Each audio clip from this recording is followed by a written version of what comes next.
Kızılcık Şerbeti yeni sezonunda neler yaşanacak? Yeni sezonda Kıvılcım ve Ömer aşkı devam etsin diyenler videomuzu beğensin, sayımızı görelim. Kızılcık Şerbeti 25 Ağustos Salı günü 5. sezon çekimlerine başlayacak. Dizimizin yeni sezonu ise 18 Eylül Cuma akşamı ekranlara gelecek. Heyecan dolu bir sezon finalinin ardından yeni sezonda yaşanacak gelişmeler şimdiden büyük bir merakla bekleniyor. İlk olarak Kıvılcım ve Ömer'i yeni sezonda nelerin beklediğiyle videomuza başlayalım. Dizinin en sevilen çiftlerinden biri olan Kıvılcım ve Ömer, geçtiğimiz sezon büyük bir ayrılık yaşamıştı. İkilinin arasında yaşanan sorunlar giderek büyümüş, Ömer ise bu ayrılığın ardından çok geçmeden Hilal'le bir flört sürecine girmişti. Kıvılcım ise yaşadığı onca acının ardından bir de Ömer tarafından yalnız bırakılmasıyla ne yapacağını bilememişti. Kıvılcımın acıları ne yazık ki yeni sezonda da devam edecek. Kadının yaşamadığı acı kalmadı. Senaristlere el insaf demek istiyorum. Çünkü yeni sezonun daha ilk bölümlerinde Kıvılcım, hayatındaki en önemli insanlardan biri olan annesi Sönmez'i kaybedecek. Sezon finalinde fenalaşan Sönmez, yeni sezonun başında diziye veda edecek.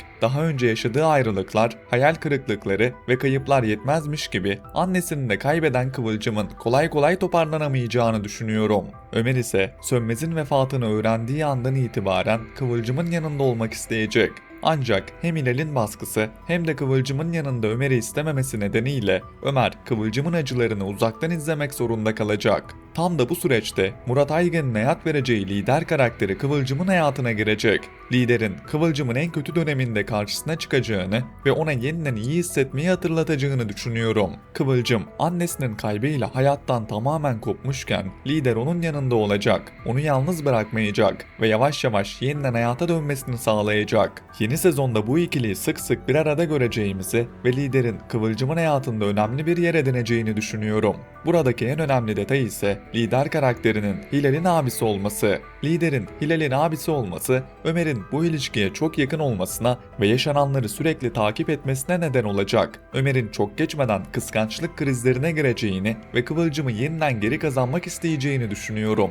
Ancak bu kez işler Ömer'in sandığı kadar kolay olmayacak. Hem liderin Kıvılcım üzerindeki olumlu etkisi hem de Hilal'in yapacağı hamleler sonrası Ömer, Kıvılcım'ı kolayca geri kazanamayacak. Ayrıca Hilal'in sandığımızdan çok daha tehlikeli bir karakter olacağını düşünüyorum. Kıvılcım ve Ömer'in hayatında psikopat bir karakter her zaman oluyor. Bu sefer de bu ismin Hilal olacağını düşünüyorum. Hilal, Kıvılcım ve Ömer'in yeniden yakınlaşmasını engellemek için çeşitli planlar yapabilir ve bu planlar sezon ilerledikçe daha tehlikeli bir hale gelebilir. Aynı zamanda Hilal ve Emir'in sezon finalinde geçmişten gelen bir tanışıklıkları olduğunu gördük. Böyle detaylar boşuna verilmez. Bu ikili arasında geçmişte yaşananların yeni sezonda ortaya çıkacağını ve Hilal ile Emir arasında ayrı bir hikaye başlayabileceğini düşünüyorum. Peki Salkım cephesinde bizleri neler bekliyor? Sezon finalinde balkondan düşen Salkım yeni sezonda çok geçmeden kendisine gelecek. Fakat yaşadığı bu olay Salkım'ın geri adım atmasına değil, tam tersine daha da hırslanmasına neden olacak. Kendisinin balkondan düşmesine ve kızı Elif'in herkesin içinde rezil olmasına sebep olanlarla hesaplaşması yeni sezonda da devam edecek. Salkım, yaşadığı olayın sorumlusu olarak gördüğü isimlerden intikam almak isteyecek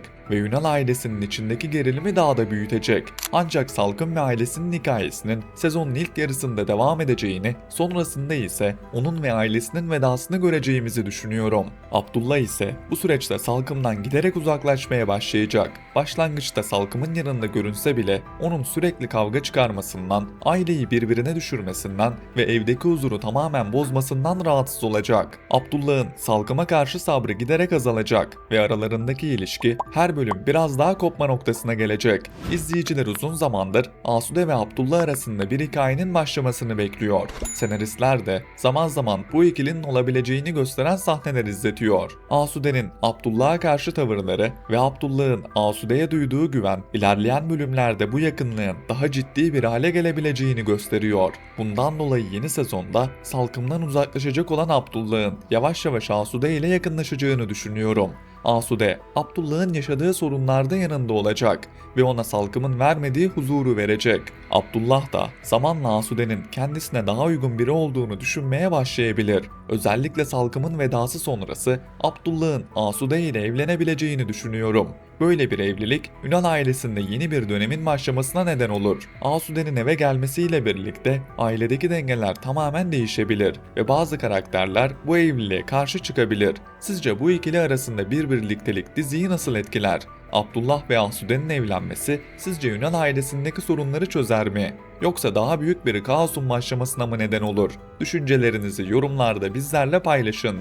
Son olarak Nursema'ya değinip videomuzun sonuna gelelim. Yeni sezonda izleyicilerin merakla beklediği bir diğer nokta ise Nursema'nın hikayesi. Sezon finalinde İlhami ile birlikte büyük bir kaza geçiren Nursema yeni sezonda kendisine gelecek. Nursema'nın kazadan yaralı bir şekilde kurtulacağını ancak yaşadığı olayın etkisinden uzun süre çıkamayacağını düşünüyorum. İlhami ise yeni sezonda diziye veda edecek. İlhami'nin ne şekilde veda edeceği şu an için belli değil. Eğer İlhami hayatını kaybederek veda ederse bu durum Nursema'yı derinden sarsar ve Nursema'nın yeniden kendisine gelmesi kolay olmaz. Nursema zaten hayatı boyunca birçok kez hayal kırıklığı yaşadı. İlhami'nin vefatının ardından bir kez daha kendisini suçlaması ve içine kapanması karakterin hikayesini çok ağır bir noktaya götürebilir. Bundan dolayı İlhami'nin hayatını kaybetmek yerine Nursema ile boşanmayı kabul edip babasıyla birlikte diziden ayrılacağını düşünüyorum. İlhami, Nursema'yı zorla yanında tutmanın ikisine de zarar verdiğini anlayabilir ve sonunda boşanmayı kabul ederek geri çekilebilir.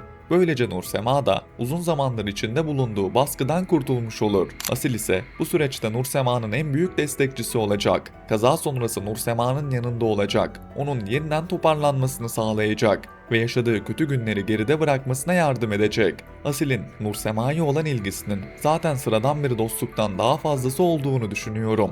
Nursema da Asil'in kendisine verdiği değeri fark ettikçe ona karşı daha farklı duygular beslemeye başlayacak. Çok geçmeden bu ikilinin arasında gerçek bir aşk başlayabilir. Başta her şey sorunsuz ilerleyecek ve Nursema uzun zamandır ilk kez kendisini mutlu hissedecek.